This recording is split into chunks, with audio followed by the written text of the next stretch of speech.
Hey y'all. Hey. How are y'all? Good, I hope. Well, it's just Tiana. I'm on here for a 6 week self love workshop. It was put into my spirit because I went on you know how you feel. No one teaches us how to love, right? So for me, I felt that I could use a little extra love, a little extra self care, and who better to give that to myself than me? So I went on a journey for 30 days challenge to kind of get myself in order to love myself. So for me, that meant reading, picking up, doing things I like, finding out what I like, doing it, trying it out, doing different things. So that was things like reading books. It was things like taking a bath, taking that time away to do something I like. I went and got me a self healing. It was called a somatic massage, and it was the best massage I ever got. It was something that everyone needs to experience. It's a massage that helps you um, heal from the trauma in your life. Okay, y'all, I didn't got started, but I didn't even do my introduction. So I'm a trauma recovery coach. Trauma, everybody be like, oh, trauma is something that's very traumatic, but trauma can be anything. Trauma can be a car wreck. Trauma can be your parents divorcing. It can look like anything in your life. Well, it stopped you and it affected you in a way. So I help individuals on their journey towards the healing and recovery of trauma, towards wholeness. My purpose is to speak life into those who feel broken, weary, or even lost. I help people reconnect with their inner strength, rediscover hope, and equip them with practical tools to navigate their life after trauma.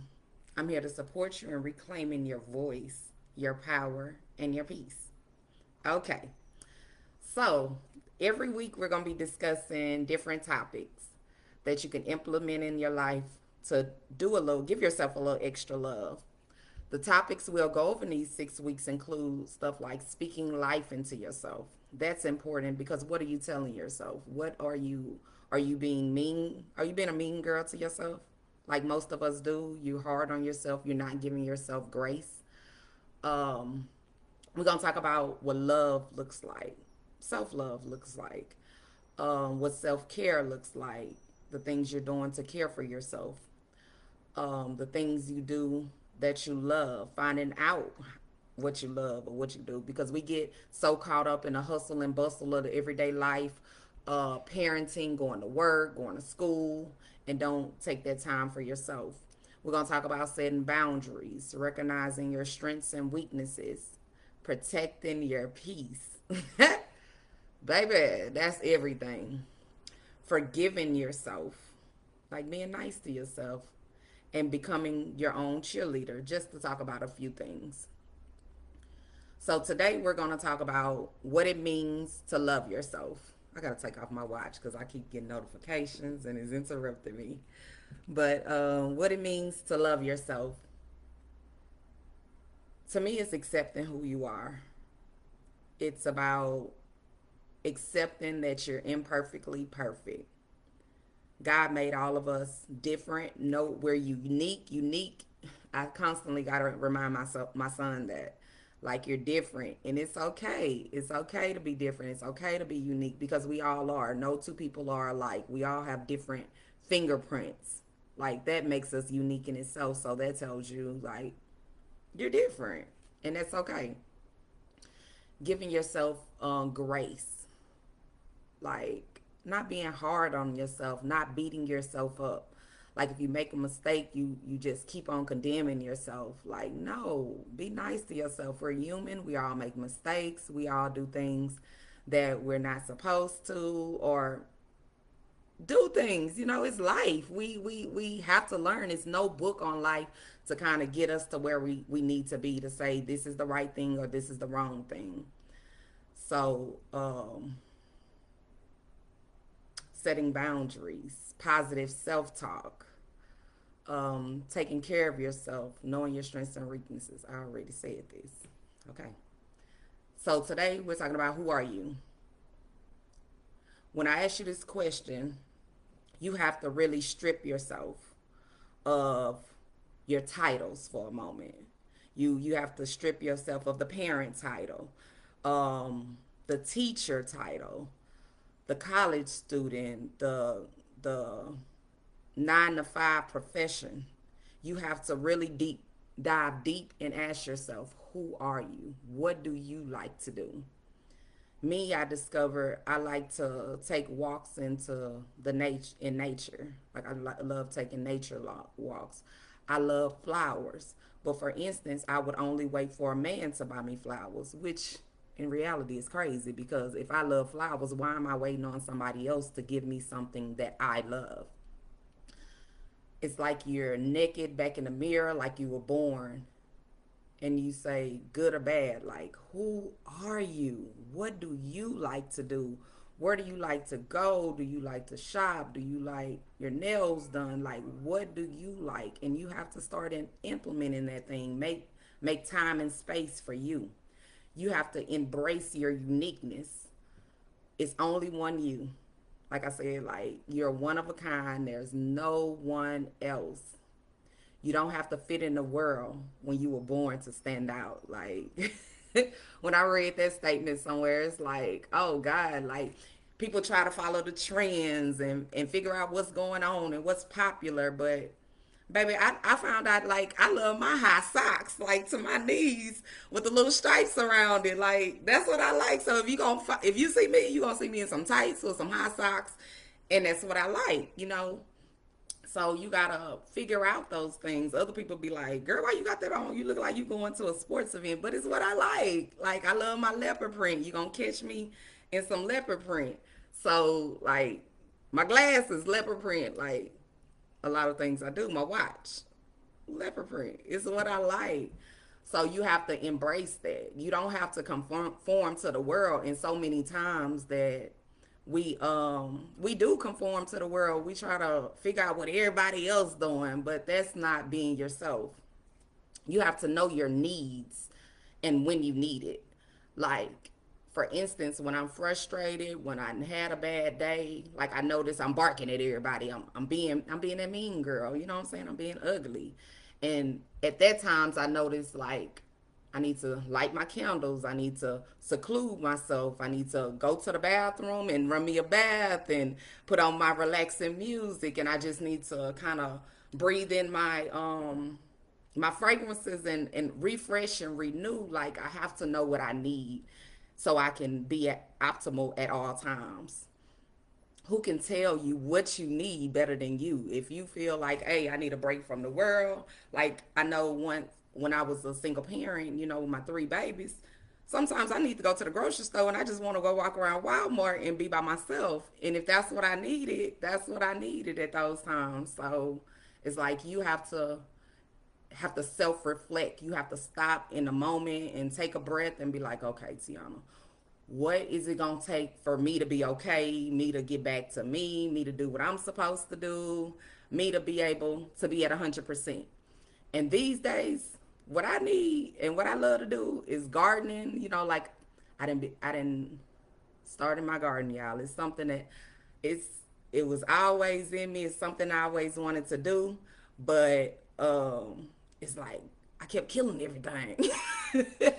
And I started with my house plants, my iris. Y'all see my plants behind me. Like I love these plants, but why I keep killing them? So I had to figure out how to, and that's the same as we say to ourselves, like, how do I figure out how to live, beautifully, green, stay free, stay wonderful.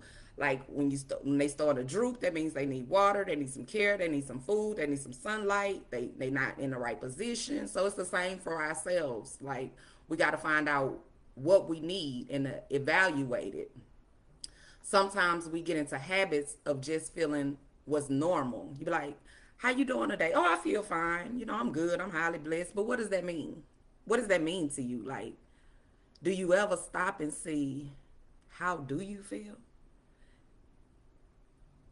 Like, for real. So that's something that we got to get into the habit of.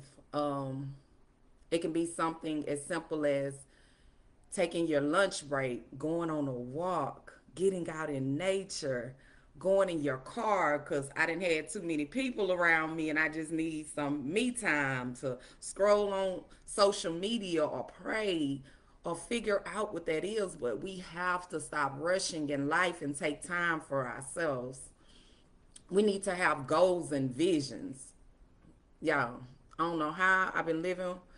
I don't know how people live without goals and visions. Like, to me, I always got to make a vision board.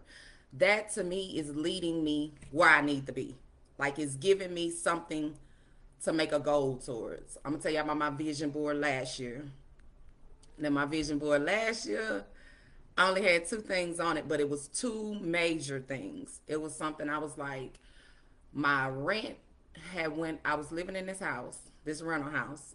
When I first moved, that was $1,100. Moved up to 1,200. Then it went to 1,400. At $1,400, I was taken aback. I was like, no, I'm a veteran. Like, I know who I am. You know what I'm saying? So I know that I can buy me a house, 100% veteran at that. So I can buy me a house, not pay property taxes, and my house note will probably be $1,400. So why am I giving $1,400 to the rent man?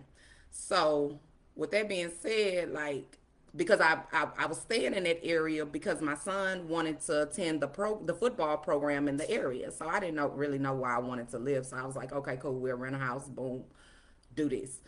So that a year came and he told me, he said, we're going up to 1,400. And I was like, you know what? No more. I want to buy me a house. At this time, y'all, I was not working. I ain't have nothing in place. My credit score was, it was like, Lord, I don't know how you gonna do this, but I want a house. So on my vision board, what I wrote down, I found me a picture of a house that I wanted, and I printed it out, and I wrote down everything I wanted in this house, from how many bedrooms I wanted, how many bathrooms, the square footage. I wanted a big backyard. I wrote it all down. I can't remember what else I wrote down, y'all, but I wrote down. I had a purge and I just wrote down and I was like, God, I don't know how you gonna do this.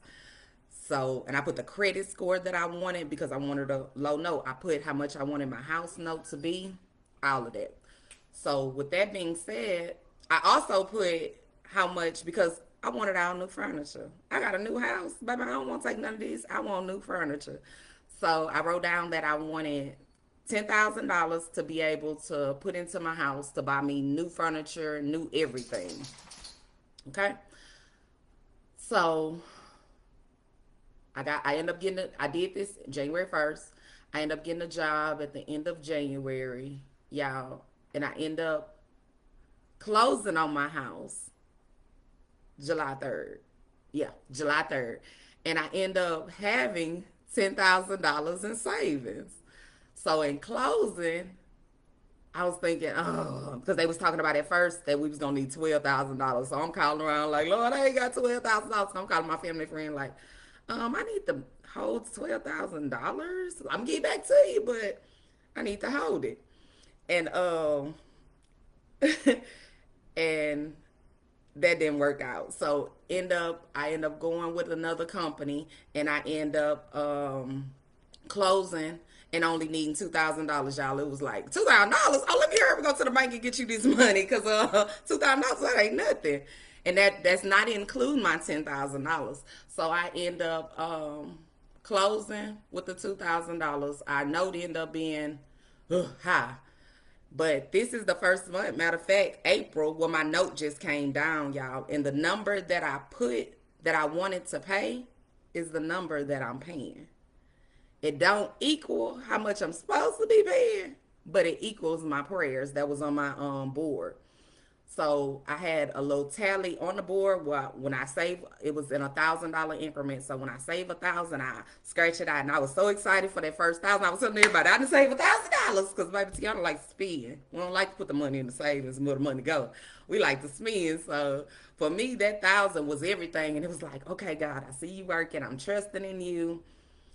Like I know you gonna do it. I don't know how you gonna do it. My credit score end up being y'all like it came from like the mid fives because I had a foreclosure under my belt also. So I'm thinking, I don't know how God gonna do this. I don't know how this gonna work, but we figured it out.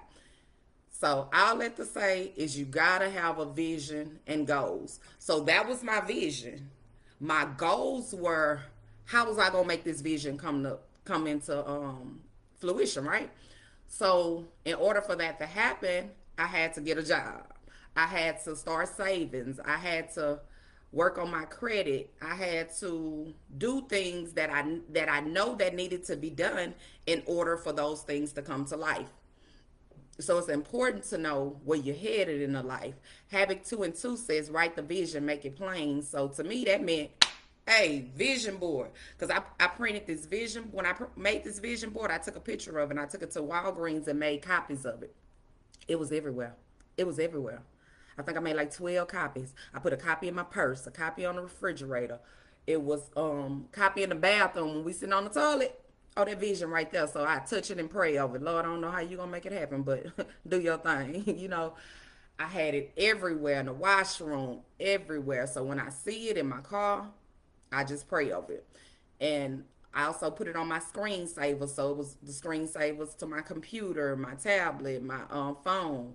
See it, pray over it. I needed a roadmap in life. You need roadmaps in life to get to where you headed, right? Just like when we got a destination to where we want to go, we don't know how we're going to get there. We don't know which freeway we're going to take. We don't know if we're going east or west, but you type it in the navigation and it'll get you to where you need to be. That's the same thing on life and visions. Your vision, like, what's your vision? You type it in there, you put it in, make your map, and that's where you headed. So your vision gonna help you with that. Some of the things on my vision board is no longer is by the middle of the year I gotta revise it. So it's no longer where I want to go, and that's okay. Like plans change, your goals, everything changes. So you probably think you want something different, and that's okay. Just revise the vision board, make another one, cross it out, put changes. My first vision board I had, I was circle everything that I got done. And that was my first vision board ever. I had like probably that's how I wrote my first book, matter of fact. And it was things on there that scared me. I put a few things on there that I knew I couldn't accomplish, but it was a few things on there that scared me. And that's how it's supposed to be, because how you gonna jump out in life and do the things you want without just putting things on there? But yeah, so it should be things that scare you.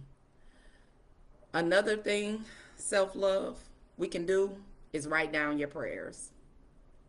I have, babe, I have journals and notebooks everywhere. I'm a journal girl. I'm a writer, and it's crazy because my sister-in-law once told me, she said, go back through it and highlight what God has did for you, and I never even thought to do that. And y'all, I went back through my prayers that I read and highlighted, and I just flipped the pages, and I was like, God is real, and God is so good, because the things I was praying for that I had probably even forgot or didn't even remember, it had came to life. And that was so important. It's key. It's like you can date them also. Like me, I didn't date him. I don't date him. I date the prayers, but I don't date when he answered the prayer. But that can be something you can do also. Because remember, it's habit 2 and 2. You're writing the vision, you're making it plain. That's what the verse says. So you're writing out your prayers, you're making it plain. God's going back and answering the prayers, and you're giving him all the glory. Because what else is there? You're writing down the things that God does in life. Like for me, I told my friend this story this morning, but I know that I love to speak. I love to pour into people. I love to advocate. I know that part about me. But there came a time in my life, like I thought, and I don't know if everybody does this, but it's a place where you hit rock bottom. So I end up hitting rock bottom, And the devil told me I wasn't good enough to do it anymore. And I believed him. The devil was a lie. I'm finding out the devil was a lie. And I still have work to do. So this is a part of my self love because for me, this journey was about other women too. Because we all go through this. We all get caught up in the day to day life, the hustle and the bustle, and we forget about us. We forget about putting the spotlight back on us. And we are wonderfully made. Like that's everything. Psalm 134:14 say you are fearfully and wonderfully made, and marvelous is God's work of you. Let's break that down a little bit.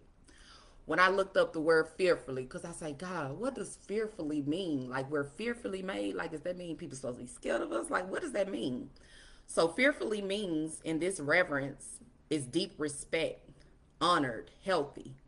So God made us fearfully made. We're deep respected. We're honored like everybody. Wonderfully. What does it mean to be wonderfully made? That means we're wonderful. We're remarkable. We're extraordinary. Okay? And marvelous is God's work of us. We're unique. We're extremely good or pleasing. We have an identity. So marvelous is God's work of me. It's a spiritual acknowledgement of God's creation. It's recognizing God's work. So I want you guys to be blessed and know that you are fearfully and wonderfully made, and marvelous is God's work of you, baby. Nobody cannot take that from you.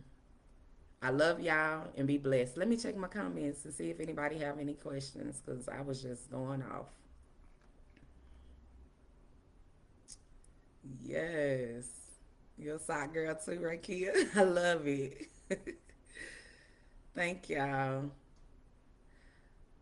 Audrea says, girl, we printed that picture and I still don't know how I have a room there. Yes, Portia's catching these gems. Marseille says, with a vision board, is it for the future or the year? I make my vision boards for the year. And it always changes. Like it's some things on there now that I made it in January and it's already some things I'm about to change and take off and things that I've already accomplished. But last year, oh, let's go back to last year. I made my vision board in July, and y'all, I was just so full and thankful. You know, God then I made it in January and it's July, and He didn't bring it to life. And what am I supposed to do? I didn't even make another vision board to for the rest of the year because it was already accomplished. Because that's all I put on there was my house, everything I wanted in my house, and the money that I wanted to buy all my stuff. So I was just basking in what He had done. I was embracing it. I was doing my house, doing everything that I wanted to do. So when it's times like that, you can make another vision board. It's up to you. But also, I want to tell y'all that during my blessing of my house, my other friend Marilyn, I was telling her about it, and I was telling her how the house was, and everything that was in it. And she was asking me specific questions, and I was answering. She was like, "Is there water behind your house?" And I was like, "Yeah, some water." And she was like, "Do you understand that?" Because remember I told you I had a foreclosed home, which is when I lived in Alabama, and she say, He gave you back everything the devil took from you, because my house has almost the same layout of my house in Alabama, and it had water behind it. It's just so much that's the same amount of bedrooms and baths. So y'all, it's like He gave it back to me, y'all. Even though I thought, my house was gone, I suffered, I cried over my house, and He gave it back to me, and He will do that too. So that was just something I want to add also. But you guys be blessed. I love y'all and have a great day.